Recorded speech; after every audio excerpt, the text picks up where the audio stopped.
une campagne qui vient de Belgique, qui s'appelle Bluff. D'accord. C'est parce qu'en Belgique, en fait, les jeux de hasard, c'est un véritable fléau. En Belgique, il y a 260 000 personnes qui sont interdites de jeu. Pour un pays comme la Belgique. Pour comparer avec la France où seulement 35 000 personnes sont interdites de jeu, sachant qu'en France, on est 6 fois plus de personnes. Bon, on fait des maths vite fait, mal fait, mais il y a énormément, c'est un vrai fléau, d'accord. Et les adolescents sont particulièrement touchés parce qu'en plus, ils jouent beaucoup. On a pu le voir là au début. Des paris des paris en ligne. Ils sont seuls devant des machines et ils s'isolent et ils deviennent vraiment addicts au jeu. Et donc, la commission des jeux de hasard de Belgique a décidé de prendre les taureaux par les cornes, de prendre le taureau par les cornes, pardon, et elle a proposé ce film, qui est beaucoup plus long, qui est une série de 5 épisodes, en fait, qui dure en tout 37 minutes. Et donc, elle a sorti cette mallette, que moi je trouve vraiment bien faite. En fait, ça s'appelle Bluff, comme le nom de la série qu'on voit. Et bon, ça montre un petit peu la descente aux enfers. Moi, quand je les ai eu au téléphone, ils m'ont raconté, ce qu'on a montré là, c'est notre quotidien. Parce qu'il y a vraiment des situations qui ne montrent pas et qui vont vraiment beaucoup plus loin, avec des gens qui meurent, avec des choses très. C'est vrai qu'on n'en a pas parlé tout à l'heure quand Laurent était là, ça va jusqu'au suicide. C'est-à-dire qu'il y a des gens qui sont seuls chez eux et qui jouent en ligne, et ce qui n'était pas votre cas, et qui du coup n'ont pas le regard des autres, et donc vont très loin, et à un moment donné, c'est une impasse. Ça, vous connaissez ? À un moment, la porte de sortie, effectivement, c'est le suicide. Et dans la dépendance au jeu, c'est où il y a le plus d'idées suicidaires. Parce qu'effectivement, à un moment, c'est la seule porte de sortie, quoi. Donc une incroyable gravité.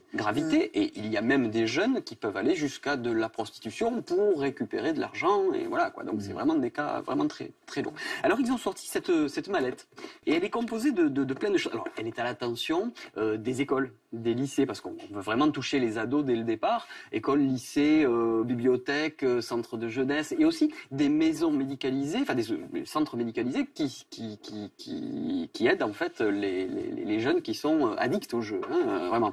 Et alors, on a à l'intérieur, bon, pour commencer, un livret que je trouve très bien fait, voilà, un dossier, ça s'appelle dossier pédagogique, et on nous explique en fait déjà l'historique des jeux de hasard. C'est vachement intéressant déjà. Moi je joue pas du tout, donc ça m'a intéressé.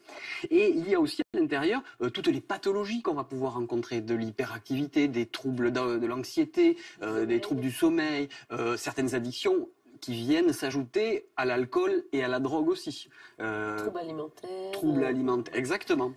Et donc on va faire de la pédagogie avec ce livre, parce que du coup les enseignants, les éducateurs, je vous en prie, allez-y, peuvent tout à fait se référer à ça. Il y a le DVD de la série dont on a vu les extraits tout à l'heure.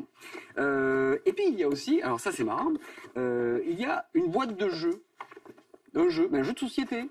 On va jouer tous ensemble, en fait. On va faire des équipes, il y a des dés, enfin voilà. Jouer de l'argent ? Eh non, justement. Justement. Parce qu'en fait, l'idée, c'est de se retrouver, de sortir de son écran et d'arrêter les paris en ligne et ce genre de choses, et de pouvoir jouer, parce que le jeu, avant tout, c'est convivial, il faut que ça reste culturel. Voilà, que ça soit un jeu égal divertissement. Oui, c'est-à-dire quand on est joueur, vous l'avez dit, c'est une manière d'être. Donc là, c'est d'aller vers un jeu de société plutôt que vers un jeu seul où on joue, on joue sa vie. Un des grands moyens d'une grande thérapie, c'est de jouer autrement. Ah ben voilà. Moi, un de mes plus beaux succès, parce que sur les lignes téléphoniques, j'ai quand même beaucoup de joueurs. J'ai une joueuse de machine à sous qui est devenue championne de pétanque. Moi, je trouve ça formidable, si vous voulez. Parce qu'elle a transformé... On garde le goût du jeu, mais pas un jeu Voilà, compétition, adresse. Et donc, elle est restée joueuse, mais jouer autrement. Et donc, c'est bien aussi de réinculquer que Voilà, on pourrait se dire, tiens, c'est dangereux, ils mettent dedans un jeu de cartes tout bête. Mais non, mais on peut se faire des belotes entre nous sans jouer de l'argent et en s'amusant. Donc, retrouver le plaisir du jeu. Et dans ce jeu de société, je pose tout ça en bazar, comme ça. Des petites questions, par exemple, donne 3 synonymes du mot hasard. 3 synonymes du mot hasard. Incertitude. Aléatoire. Coïncidence. Ouais, chance, sort. Le sort, le hasard. Voilà. Parce que les noms sous le... Non, j'ai pas les réponses. Je l'ai juste en flamand en dessous. Par exemple, à quel âge a-t-on accès au casino en Belgique? Bon, là, c'est pour aussi connaître la loi. 21 ans. En Belgique, c'est 21 ans, par exemple. Des choses toutes simples. Donne dans l'ordre les combinaisons gagnantes au poker. Vous voyez, on peut se dire, tiens, c'est incitatif. Mais non, c'est pour jouer au poker, mais sainement. Alors, c'est quoi? Poker, vous savez? Il y a C'est les 4 Non, ça c'est petit, ça. Flush. Je connais pas le poker. On va pas Je joue pas au poker.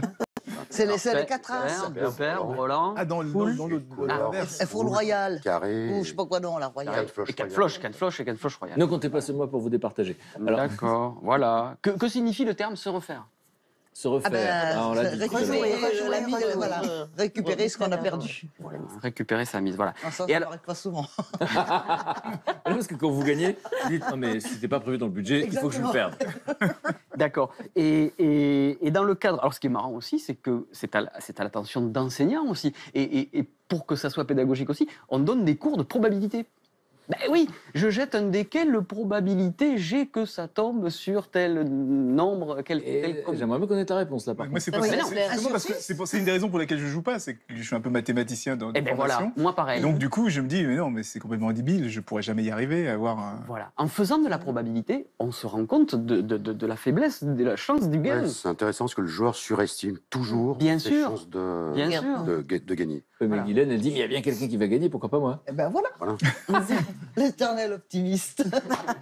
Mais après, quand on est un peu rationnel et qu'on commence à faire ses calculs, on se dit non, mais il y a 2 puissance 257 possibilités que j'ai de gagner. Pourquoi ça tomberait? Pourquoi la foudre tomberait sur moi? Et pourquoi pas? Voilà, ça, c'est un peu optimiste.